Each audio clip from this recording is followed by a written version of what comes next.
Hi കൂട്ടുകാരെ, എന്തൊക്കെയുണ്ട് വിശേഷം? നമ്മളിന്ന് ഹെൽത്തി ഒരു സ്നാക്സ് ബ്രേക്ക്ഫാസ്റ്റായിട്ടും ഈവനിങ് സ്നാക്സ് ആയിട്ടൊക്കെ നമുക്ക് ഉണ്ടാക്കാൻ പറ്റും. നല്ലൊരു ഹെൽത്തിയാണ്. പിന്നെ നമ്മൾ കുട്ടികൾ സ്കൂൾ പോയിട്ട് വരുമ്പോഴൊക്കെ ബിസ്ക്കറ്റൊക്കെ കൊടുക്കുന്നതിന് പകരം ഇതൊന്നും ഉണ്ടാക്കി കൊടുത്താൽ അടിപൊളിയാണ്. അപ്പോൾ ഞാൻ 3 മുട്ടയാണ് എടുത്തിട്ടത്. അപ്പോൾ ഇതൊരു പാത്രത്തിലേക്ക് പൊട്ടിച്ച് വെച്ചെടുത്തിട്ടുണ്ട്. പിന്നെ ഏകദേശം ഒരു 5-6 പഴം എടുത്തിട്ടുണ്ട്. അത് ഇതാ കുനുകുനാ ചെറുതാക്കി അരിഞ്ഞെടുക്കുന്നുണ്ട് കേട്ടോ. പിന്നെ ഇത് സലു കിച്ചൻ ചാനലില്ലേ, അതിലൊരു ഷോർട്ട് വീഡിയോ കണ്ടിട്ട് ഞാൻ അങ്ങനെ ഉണ്ടാക്കിയതാണ്. നല്ല അടിപൊളി ടേസ്റ്റ് ഉണ്ട്. ഞാൻ ഈവനിങ്ങിനാണ് ഉണ്ടാക്കിയത്. ഇത് 2 പീസായിട്ടാണ് മുറിച്ച് കഴിച്ചാൽ തന്നെ വയറ് നല്ല നിറയും. കുട്ടികൾക്ക് സ്കൂളിലേക്കൊക്കെ സ്നാക്സ് കൊടുത്തയക്കണം എന്നുണ്ടെങ്കിൽ ഇങ്ങനെ ഒന്ന് ഉണ്ടാക്കിയാൽ മതി. അപ്പോൾ നമ്മളൊന്ന് ഉണ്ടാക്കി നോക്കുക എങ്ങനെ ഉണ്ടെന്ന്.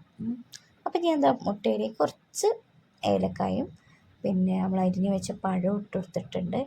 പിന്നെ ഇതിലേക്ക് ഒരു 1/2 ടീസ്പൂണ് പഞ്ചസാര ഇട്ട് കൊടുത്തിട്ട് ഒന്ന് നന്നായിട്ട് മിക്സ് ചെയ്ത് കൊടുക്കാം. നമുക്കത് നന്നായിട്ടൊന്ന് മിക്സ് ചെയ്ത് കൊടുക്കാം. അപ്പോൾ മധുരം അത്ര വേണ്ട, പഴത്തിൽ തന്നെ അത്യാവശ്യം മധുരം ഉണ്ടാവുമല്ലോ. അപ്പോൾ അതുകൊണ്ട് കുറച്ച് പഞ്ചസാര ഇട്ട് കൊടുത്തിട്ടുള്ളൂ. എന്നിട്ട് ഇതൊന്ന് നന്നായിട്ടൊന്ന് മിക്സ് ചെയ്തെടുക്കാം. അപ്പോൾ നിങ്ങൾക്ക് എൻ്റെ വീഡിയോ ഇഷ്ടപ്പെടുകയാണെങ്കിൽ തീർച്ചയായിട്ടും ഒന്ന് ലൈക്ക് ചെയ്ത് സപ്പോർട്ട് ചെയ്യണേ. നിങ്ങളുടെ സപ്പോർട്ടാണ് നമുക്ക് ഇനിയും വീഡിയോ ഇടണം എന്നുള്ള ഒരു മോട്ടിവേഷൻ ഉള്ളത്. അപ്പോൾ നിങ്ങളൊന്ന് സപ്പോർട്ട് ചെയ്യണേ. ഇനി നമുക്ക് ഇതിലേക്ക് കുറച്ച് തേങ്ങ വേണം കേട്ടോ. അപ്പോൾ ഞാൻ കുറച്ച് തേങ്ങ ഇട്ട് കൊടുക്കുന്നുണ്ട്. ഒന്ന് നന്നായിട്ട് മിക്സ് ചെയ്ത് കൊടുക്കാം. ഒരു 2 പിടി കൈപ്പിടി തേങ്ങ മതി കേട്ടോ. എന്നിട്ട് നന്നായിട്ട് മിക്സ് ചെയ്ത് കൊടുക്കാം. ഇനി നമുക്ക് ഇതിലേക്ക് ഒരു ബാറ്റർ വേണം. അതിന് വേണ്ടിയിട്ട് ഞാൻ ആട്ടപ്പൊടിയാണ് എടുത്തിട്ടുള്ളത്. നമ്മളെ ഗോതമ്പ് പൊടി, മൈദപ്പൊടി ഉള്ളവർക്ക് മൈദപ്പൊടി എടുക്കാം കേട്ടോ. അപ്പോൾ ആവശ്യത്തിനുള്ള മൈദപ്പൊടി എടുക്കുക. 1 കപ്പ്, ഒരു ബൗൾ, ചെറിയൊരു ബൗൾ ആട്ടപ്പൊടിയാണ്. 1 കപ്പ് പാലാണ് വേണ്ടത്. പിന്നെ ഞാൻ ഇതിലേക്ക് ചില്ലി ഫ്ലക്സ് എടുത്ത് 1/4 ടീസ്പൂൺ ചില്ലി ഫ്ലക്സും 1/4 ടീസ്പൂൺ മഞ്ഞൾപ്പൊടിയും കുറച്ച് ആവശ്യത്തിനുള്ള ഉപ്പ് ഇട്ട് കൊടുത്തിട്ടുണ്ട് കേട്ടോ. ഇനി നമുക്ക് ഇതിലേക്ക് 1 ഗ്ലാസ് പാലാണ് ഇതിലേക്ക് ഒഴിച്ചെടുക്കുന്നത്. കുറച്ചായിട്ടാണ് ഞാൻ ഒഴിച്ചെടുക്കുന്നത്. ഒന്നാകെ മിക്സ് ചെയ്യല. പിന്നെ ഇതിലേക്ക് 3/4 ഗ്ലാസ് വെള്ളവും കൂടി ചേർത്തിട്ടുണ്ട്. എൻ്റെ കയ്യിൽ പാലില്ലാത്തത് കാരണമാണ് വെള്ളം ചേർത്തത്. അപ്പോൾ നിങ്ങൾക്ക് മുഴുവനായിട്ട് പാലുണ്ടെങ്കിൽ 1/4 ഗ്ലാസ് പാല് ചേർത്ത് കൊടുക്കാം കേട്ടോ.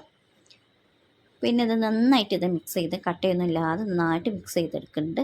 നിങ്ങൾ ഇതുപോലെ ഒന്ന് സ്നാക്സ് ഉണ്ടാക്കി നോക്കി. ഈവനിങ്ങിനൊക്കെ ആയിട്ടും കുട്ടികൾക്ക് സ്കൂൾക്ക് കൊണ്ടുപോകാൻ, സ്നാക്സ് ഐസ്റ്റിക്ക് കൊണ്ടുപോകാനൊക്കെ വേണ്ടി വരില്ല. അപ്പോൾ നല്ല ഹെൽത്തി ഒരു സ്നാക്സാണ്. അപ്പോൾ നിങ്ങൾ ഇതുപോലെ ഒന്ന് ഉണ്ടാക്കി നോക്കുക. നല്ല ടേസ്റ്റ് ഉണ്ട്, സൂപ്പറാണ്. അപ്പോൾ ഇനി നമുക്കിതിലേക്ക് നമുക്കിനി ചട്ടി വെച്ചെടുക്കാം. അടുപ്പിലേക്ക് ഞാൻ ചട്ടിയൊക്കെ വെച്ചെടുത്തിട്ട് ചട്ടിക്ക് ചൂടായി വന്നിട്ടുണ്ട്. നമ്മളെ മാവ് നന്നായിട്ട് പരത്തി, നമ്മൾ ഉഴുന്ന് ദോശയൊക്കെ ചൂടില്ലേ അതുപോലെ നന്നായിട്ട് നല്ല വലുപ്പത്തിൽ പരത്തിയെടുക്കണം കേട്ടോ. ഇനി നമുക്കിത് കുറച്ച് നേരം മൂടി വെക്കണം, ഇതൊന്ന് വെന്ത് വരാൻ വേണ്ടിയിട്ട്. എന്നിട്ടാണ് ഇതിൻ്റെ ഉള്ളിലാണ് നമ്മൾ ഫില്ലിങ് വെക്കുന്നത്. നമ്മൾ ഉണ്ടാക്കി വെച്ച ഫില്ല് ചെയ്ത് എടുക്കുന്നത്. അപ്പോൾ ഞാൻ കുറച്ച് നേരം മൂടി വെച്ചിട്ടുണ്ട്. മൂടിയൊക്കെ തുറന്ന് നോക്കിയപ്പോൾ നമ്മളെ ദോശയൊക്കെ വെന്ത് വന്നിട്ടുണ്ട്. ഇനി നമുക്ക് നമ്മൾ ഫില്ലിങ് ഉണ്ടാക്കി വെച്ചില്ലേ, അത് ഇതിലേക്ക് വെച്ച് ഇതുപോലെ മടക്കി വെക്കാം കേട്ടോ. അപ്പോൾ നിങ്ങൾ ഇതുപോലെ ഒന്ന് ഉണ്ടാക്കി നോക്കി, നിങ്ങൾക്ക് എല്ലാവർക്കും ഇഷ്ടപ്പെടും. എൻ്റെ അടുത്ത് നെയ്യില്ലാത്തത് കാരണം ഞാൻ കുറച്ച് വെളിച്ചെണ്ണ ഒഴിച്ചിട്ടാണ് ഇത് ഉണ്ടാക്കിയത്.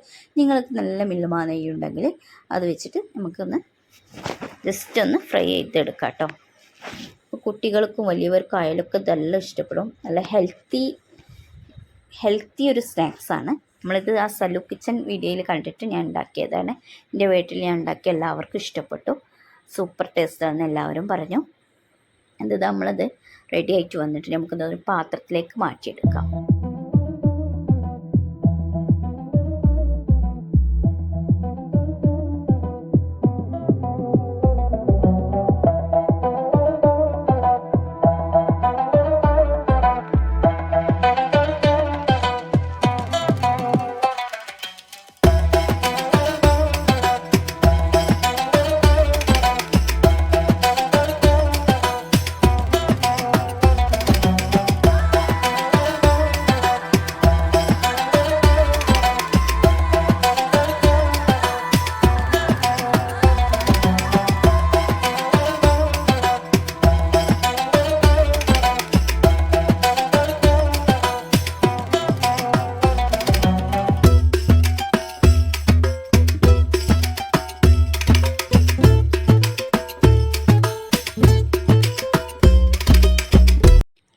നമ്മളുടെ സ്നാക്സൊക്കെ റെഡി ആയിട്ടുണ്ട്. ഇത് നമുക്കിനി രണ്ടായിട്ട് മുറിച്ചെടുക്കാം. രണ്ടായിട്ടോ മൂന്നായിട്ടൊക്കെ മുറിച്ചെടുക്കാം. അപ്പോൾ ഞാനിത് രണ്ടായിട്ട് മുറിച്ചെടുത്തിട്ട് ഇത് കണ്ടതിൻ്റെ ഉള്ളിലെ ഫില്ലിങ്ങൊക്കെ നന്നായിട്ട് വെന്തൊക്കെ വന്നിട്ടുണ്ട്. നല്ല ടേസ്റ്റാണ് കേട്ടോ, നല്ല അടിപൊളി ടേസ്റ്റാണ്. അപ്പോൾ നമ്മൾ പെട്ടെന്ന് ഒരു കുട്ടികൾക്ക് എന്തെങ്കിലും ഉണ്ടാക്കണം, ഗോതമ്പ് പൊടിയും മുട്ടയും ഒക്കെ ഉണ്ടെങ്കിൽ പെട്ടെന്ന് ഉണ്ടാക്കാം. അടിപൊളിയായിട്ട് നമ്മൾ ഗോതമ്പ് ദോശ ഉണ്ടാക്കുമ്പോൾ ഇതുപോലെ ഫില്ല് ചെയ്തിട്ട് ഉണ്ടാക്കി കൊടുത്താൽ മതി. കറിയൊന്നുമില്ലാതെ കുട്ടികൾ അടിപൊളിയായിട്ട് കഴിച്ചോളും. അപ്പോൾ നിങ്ങൾ എന്തായാലും ട്രൈ ചെയ്ത് നോക്കി, മസ്റ്റ് ട്രൈ ആണ്. നിങ്ങൾക്ക് എൻ്റെ വീഡിയോ ഇഷ്ടപ്പെട്ടെന്ന് ഞാൻ വിചാരിക്കുന്നു. ഇഷ്ടപ്പെട്ടാൽ തീർച്ചയായിട്ടും നിങ്ങൾ ലൈക്ക് ചെയ്ത് സപ്പോർട്ട് ചെയ്യണേ. പിന്നെ നമ്മൾ ചാനൽ ഒരു 2000 സബ്സ്ക്രൈബർ ആവാൻ നിങ്ങളെല്ലാവരും ശ്രമിക്കുമല്ലോ, ഒന്ന് സപ്പോർട്ട് ചെയ്ത് തരണേ. അപ്പോൾ നിങ്ങൾക്ക് എൻ്റെ വീഡിയോ ഇഷ്ടപ്പെട്ടെന്ന് വിചാരിക്കുന്നു. ഞാൻ ഇനിയും പുതിയ വീഡിയോ ആയിട്ട് വരാം, നല്ല ഹെൽത്തി റെസിപ്പികളായിട്ട് വരാം. നെക്സ്റ്റ് വീഡിയോയുമായി ഉടൻ വരാം. ബൈ. അസ്സലാമു അലൈക്കും.